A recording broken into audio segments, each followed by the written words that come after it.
میں نے کہا تھا کہ صحابہ کے دور تک عقائد میں اختلاف نہیں ہوا، تابعین کے دور سے عقائد میں اختلاف شروع ہوا، اور سب سے پہلے 4 گمراہ فرقے وجود میں آئے: معتزلہ، خوارج، شیعہ اور نواصب۔ یہ 4 فرقے سب سے پہلے وجود میں آئے، اور ان کے عوامل الگ الگ ہیں۔ شیعہ حضرت علی کی فیور میں حد سے آگے بڑھے، اور اتنے آگے بڑھے کہ ان میں سے بعض نے حضرت علی کو خدا مان لیا، وہ شیعہ بن گئے۔ کچھ نے حضرت علی اور حضرت معاویہ دونوں سے اختلاف کیا، وہ خوارج بن گئے۔ کچھ نے سبھی صحابہ کو گالیاں دینا شروع کیا، تو وہ نواصب بن گئے۔ اور کچھ نے عقل اور نقل 2 چیزیں ہیں، قرآن و حدیث نقل ہے، اور اللہ نے ہمیں عقل دی ہے۔ عقل اور نقل 2 چیزیں ہیں، یہ دونوں ایکول ہیں یا اوپر نیچے ہیں؟ ایکول نہیں۔ ایکول کیسے ہو جائیں گے؟ اوپر نیچے ہیں۔ اب اختلاف ہوا کہ اوپر کون؟ اہل السنہ والجماعہ کہتی ہے کہ اوپر نقل ہے، نیچے عقل ہے۔ قرآن کریم میں جو بات آئی ہے، صحیح حدیث سے جو بات ثابت ہے، وہ ہماری عقل کی سمائی میں آئے یا نہ آئے، اس کو ماننا ہے۔ کیوں؟ ہر آدمی کی عقل اتنی نہیں ہے کہ شریعت کے ہر مسئلے کا ریزن وائی کا جواب سمجھ سکے، اور ہر عالم بھی اس پوزیشن میں نہیں ہوتا ہے کہ وائی کا جواب دے سکے۔ بس اگر اس پر موقوف کر دیا جائے کہ بات سمجھ میں آئے گی، ہم عمل کریں گے، تو بڑا مشکل ہو جائے گا۔ لہذا سمجھ میں آئے یا نہ آئے، اس کی تحقیق کرنے کا تو آپ کو پورا حق ہے کہ قرآن میں یہ مسئلہ ہے یا نہیں، حدیث میں یہ مسئلہ ہے یا نہیں۔ اگر ثابت ہو گیا کہ قرآن حدیث میں مسئلہ ہے، تو اب آپ کی سمجھ میں آئے یا نہ آئے، ماننا ہے۔ جیسے مولانا صاحب کہتے ہیں ٹخنوں سے نیچے لنگی، پجامہ، ٹراؤزر مت پہنو، یہ سزا ہوگی، یہ سزا ہوگی، یہ سزا ہوگی۔ ایک آدمی کہتا ہے کہ اس میں کیا حرج ہے؟ اگر ٹخنے سے نیچے ٹراؤزر چلی گئی، لنگی چلی گئی، تو کیا حرج ہے اس میں؟ 2 انچ اوپر تھی تو کوئی سزا نہیں، اور 2 انچ نیچے چلی گئی تو سزا، بڑی سخت سزا۔ بہت سے بھائیوں کی سمجھ میں نہیں آتا، تو اس کا جواب کہ تمہاری سمجھ میں آئے یا نہ آئے، اب کوئی حکم ماننا ہے، حدیث میں آیا ہے اور حدیث اعلیٰ درجے کی صحیح، یہ حکم آپ کو ماننا ہے، کیونکہ اس کی وجہ سمجھانے والا ہر عالم نہیں سمجھا سکتا، اور جو عالم سمجھائے گا تو ہر مسلمان وجہ سمجھ بھی نہیں سکتا۔ حجت اللہ البالغ جو حضرت شاہ ولی اللہ صاحب کی کتاب ہے، جو احکام شرعیہ کے اسرار و حکم پر لکھی گئی ہے، اس میں شاہ صاحب نے مقدمے میں بات لکھی ہے کہ احکام شرعیہ پر عمل اسرار و حکم جاننے پر موقوف نہیں۔ حضرت نے عجیب جملہ فرمایا کہ احکام شرعیہ کی جو سب سے بڑی حکمت ہے وہ یہ ہے کہ اللہ رسول کا حکم ہے، اس سے بڑی کوئی حکمت نہیں۔ اس سے پھر حضرت شاہ صاحب نے سب حکمتیں لکھا، ہر حکم کی حکمت ہے، ہر حکم کی حکمت ہے، مگر وہ حکمت سمجھانا اور سمجھنا ہر ایک کے بس کا نہیں۔ اس لیے اہل السنہ والجماعہ نے کہا کہ اوپر نقل ہے، نیچے عقل ہے۔ جو نقل سے، قرآن و حدیث سے جو احکام ثابت ہے وہ ماننے ہیں، چاہے عقل کی سمائی میں آئیں یا نہ آئیں۔ معتزلہ نے کہا نہیں، عقل اوپر ہے، نقل نیچے ہے۔ ہماری عقل میں جو قرآن کی باتیں اور جو قرآن کی حدیث کی باتیں آئیں گی ہم مانیں گے، اور جو نہیں آئیں گی ان کا اگر انکار ہو سکتا تو انکار کر دیں گے، اور انکار نہیں ہو سکتا تو تعویل کریں گے۔ مثلا حدیث میں آیا کہ کہ کعبہ شریف میں جو حجر اسود لگا ہوا ہے اتنے 5 ٹکڑے ہیں گول گول، وہ جتنا کالا کالا ہے وہ سب حجر اسود نہیں ہے، جو کالا کالا ہے سب حجر اسود نہیں ہے، اس کے بیچ میں گہر میں چاندی کی پلیٹ کے اندر گڑے ہوئے 5 ٹکڑے ہیں، ایک ٹکڑا کبوتر کے انڈے جتنا ہے،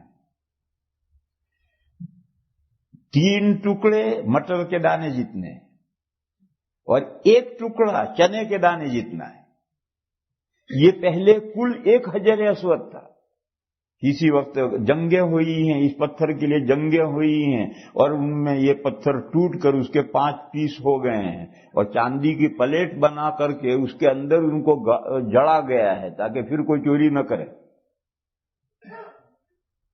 پھر چاندی کو چونکہ ہاتھ لگانا مکروہ ہے تو پھر اس کا کالا رنگ پھینک دیا، تو لوگ سمجھنے لگے کہ جتنے کالے اتنے باپ کے سالے۔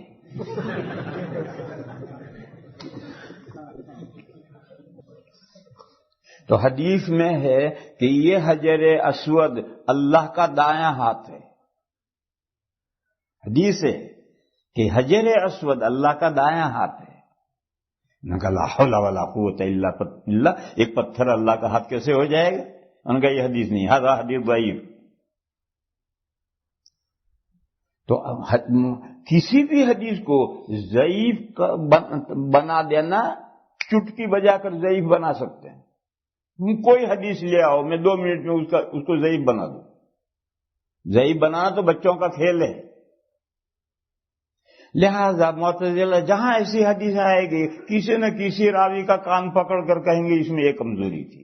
کون سا انسان ایسا ہے جس میں کوئی کمزوری نہیں ہوتی؟ بلکہ جتنے بڑے ہیں ان کے اوپر سخت تنقیدیں ہوئی، جو ائمہ ہیں، امام ابو حنیفہ، امام شافعی، امام مالک، امام احمد، یہ بڑے بڑے ائمہ ہیں، ان پر اتنی سخت تنقیدیں ہوئی ہیں۔ اور یہ امام بخاری، امام مسلم، امام، ان پر اتنی سخت تنقیدیں ہوئی ہیں، اور امام بخاری علیہ الرحمہ کو تو نیشاپور سے گیٹ آؤٹ کر دیا تھا، شہر سے نکال دیا تھا۔ اپنے وطن بخارا میں پہنچے تو وہاں بھی ان کو نہیں رہنے دیا، وہاں سے بھی شہر سے نکال دیا۔ پھر بھی سمرقند جا رہے تھے، راستے میں اپنی خالہ کے یہاں خرطنگ میں رکے اور وہیں انتقال ہو۔ تو جتنے بڑے بڑے ہیں ان کو مصیبتوں کا سامنا کرنا پڑا ہے، تو چھوٹا راوی تو کوئی بچا ہوا ہو تنقید سے یہ ہو سکتا ہے، لیکن بڑے تو کوئی نہیں بچے۔ لہذا حدیثوں کو ضعیف قرار دینا، ضعیف کہہ دینا بہت آسان ہے۔ جیسے آج کل سلفیوں کے سامنے کوئی حدیث پیش تازہ حدیث ضعیف، تو معتزلہ اگر کوئی مضمون حدیثوں میں آیا ہے تو اس کا انکار، اور اگر قرآن میں آیا ہے تو قرآن کا انکار تو کر نہیں سکتے، تو پھر وہ قرآن کی تعویل کریں گے کہ اس کا یہ مطلب نہیں، یہ مطلب ہے۔ بہرحال انہوں نے عقل کو اوپر کر دیا، نقل کو نیچے کر دیا کہ عقل کی سمائی میں شریعت کا حکم آئے گا تو مانیں گے، نہیں آئے گا تو نہیں مانیں گے۔ یہ معتزلہ یوں وجود میں آئے، یہ 4 فرقے وجود میں آئے۔ ایک حضرت علی کی پارٹی ہو گئی، ایک سارے صحابہ کی دشمن ہو گئی، ایک حضرت علی اور حضرت معاویہ دونوں کے لشکر میں سے الگ ہوئی، اور یہ کہا کہ تم نے پنچایت بٹھائی لہذا تم دونوں کافر ہو گئے۔ تو 3 فرقے تو یوں وجود میں آئے، اور یہ فرقہ معتزلہ کا اس بنیاد پر وجود میں آیا کہ نقل اور عقل میں اوپر کون نیچے کون، برابر نہیں ہے، ایک اوپر ہے ایک نیچے، کیونکہ برابر ہو جائیں گے تو بڑا فساد پیدا ہو۔ دیکھو فیملی لائف، اس کے 2 پارٹنر ہیں، ہسبینڈ اینڈ وائف، یہ دونوں ایکول، جیسے یہاں ایکوالٹی چل رہی، اس ایکوالٹی کا فساد آپ لوگوں کے سامنے ہے۔ یہ جو یہاں مرد اور عورت میں، مرد و زن میں ایکوالٹی ہے، اس ایکوالٹی کا فساد آپ کے سامنے ہے۔ ایکول نہیں ہو سکتے، ایک ہاتھ اوپر رہے گا ایک ہاتھ نیچے رہے گا۔ اسلام جو اسلامی کلچر ہے، اس کلچر میں مرد کا ہاتھ اوپر ہے، عورت کا ہاتھ نیچے ہے۔ الرجال قوامون علی النساء کا یہی مطلب ہے کہ مردوں کو مرد سپروائزر ہیں عورتوں پر، مردوں کو عورتوں کی سپرویژن سونپا گیا ہے. اور ہمارے ایشیا میں چلے آؤ، کوئی مسئلہ نہیں ہے. میں دیوبند میں جس محلے میں رہتا ہوں میں 500 گھر ہے، 35 سال سے رہتا ہوں. طلاق کے 2 یا 3 واقعے پیش آئے ہیں 35 سال. کیوں؟ ایک ہاتھ اوپر ہے ایک ہاتھ نیچے ہے، جھگڑا نہیں ہوگا. اب آپ کہیں کہ ہمارے یہاں تو ایکوالٹی ہے، ایکوالٹی سے کام نہیں چلے گا. اگر ایکوالٹی رہے گا تو وہی فساد جو ان ملکوں میں آپ دیکھ رہے ہیں وہی ہوگا. ایک ہاتھ اوپر کرو ایک نیچے کرو. کس کو اوپر کریں؟ That's your problem.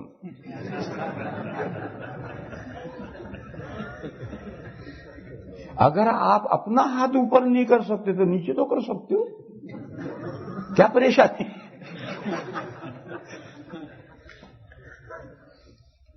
اور اس ملک میں اگرچہ شور تو مچاتے ہیں ایکوالٹی ایکوالٹی ایکوالٹی، ایکوالٹی ہے نہیں.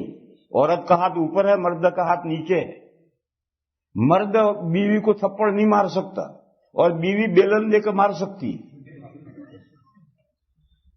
کسی مرد کی یہ طاقت نہیں ہے کہ اس کو تھپڑ مار دے بیوی کو، فوراً وہ 9 ڈائل کرے گی.